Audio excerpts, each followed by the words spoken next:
how many radio stations do you think there will be? What kind of music are you looking forward to? Personally hoping for some 80s to 90s throwback music. I'll take the lead on this. I was talking, me and Cyborg were talking about this earlier, just off air, and that is that I think, and I think this is the same feeling that Cyborg has as well, that I think that there won't be, not that there won't be radio stations, there might be still radio stations, but I don't think they will have a significant role like they did in previous Grand Theft Autos. Considering nowadays, like, I mean, how many people in our age group or now, like, no one really listens to radio that much other than the, you know, elderly demographic. Everyone pretty much listens to Spotify, Apple Music. So I would say that Rockstar are probably going to implement something like, I think their parody version is, and I think it is in GTA 5, called Zit, if I'm not mistaken, which is one of the music library applications in the game. I would not be surprised if they have something where we have a curated selection of some songs or some tracks or whatever, and different genres that we can probably select and make a playlist out of that. I think that's probably a likely scenario rather than radio stations having more of a prominent role like they did in previous GTAs. But yeah, what's your thoughts on it? Yeah, I mean, Rockstar have a corporate deal with Spotify for having custom playlists under the Rockstar umbrella. So there's a lot of official Rockstar playlists on Spotify. There's every option and every likelihood that potentially, rather than licensing loads of music individually, Rockstar could just be licensing music for certain missions or certain parts of the game, and then for all of the in-game music, potentially that could be linked to external Spotify accounts.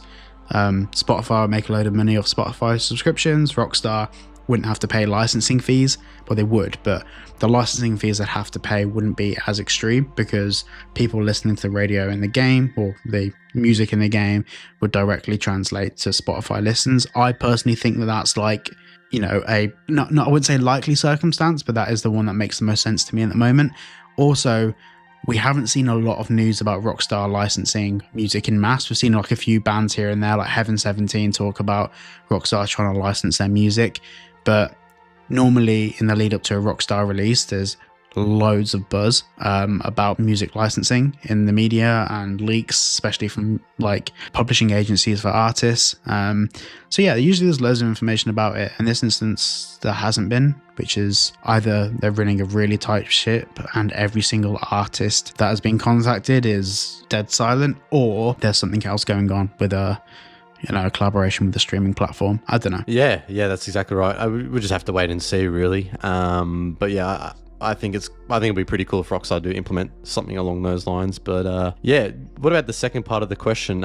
What kind of music are you looking forward to? Do you want to answer that first? I think because I grew up and the first Grand Theft Auto that I properly got my teeth into was GTA Vice City, I would love some 80s music. I would just some of those original soundtrack things, and I reckon they will be in there. I think it's a pretty obvious thing that they'll have some of the original Flash FM tracks and all of that stuff in there. But I'd also like to see like some more modern metal and rock music.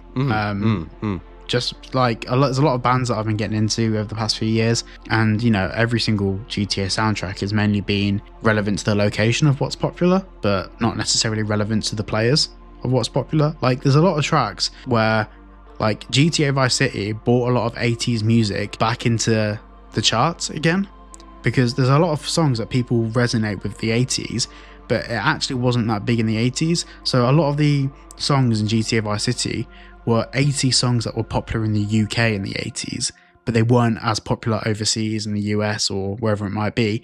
So there's this effect where that nostalgic feeling is nothing to do with the 80s and is more to do with a game that makes us feel like we're in the 80s. So I'm keen to see how they pull off music in general and different styles and genres.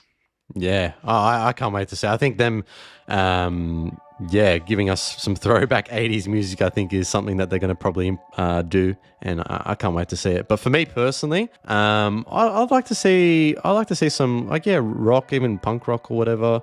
Like I don't think we didn't see much. I don't think Oasis has been featured in the game before, or in GTA, I should say, Oasis or Offspring or anything like that. I think it'd be cool to see those bands being featured. But I would expect there to be different genres, like there always is in every GTA. There's always something for everyone, and I think that's what makes the radio stations, anyways, in the past, been so cool, and what's made our childhoods because when we do play GTA 5, we remember that song, Music Sounds Better With You by Stardust, or like that's etched in our mind. When we hear that song, we go, oh, that's GTA 5. We're just, when you're a GTA fan, you hear that and you go, that's from there, and everyone gets so nostalgic about it. And it's the same with GTA 4 and the other GTAs as well, with Vice City or whatever. But yeah, it's something that once the game does come out, that when obviously the music that we see in the game, obviously a lot of people are going to listen to certain songs here and there. But there's always going to be a few that they're going to be picked out that we're going to remember. I can't wait. Yeah, it's going to be great.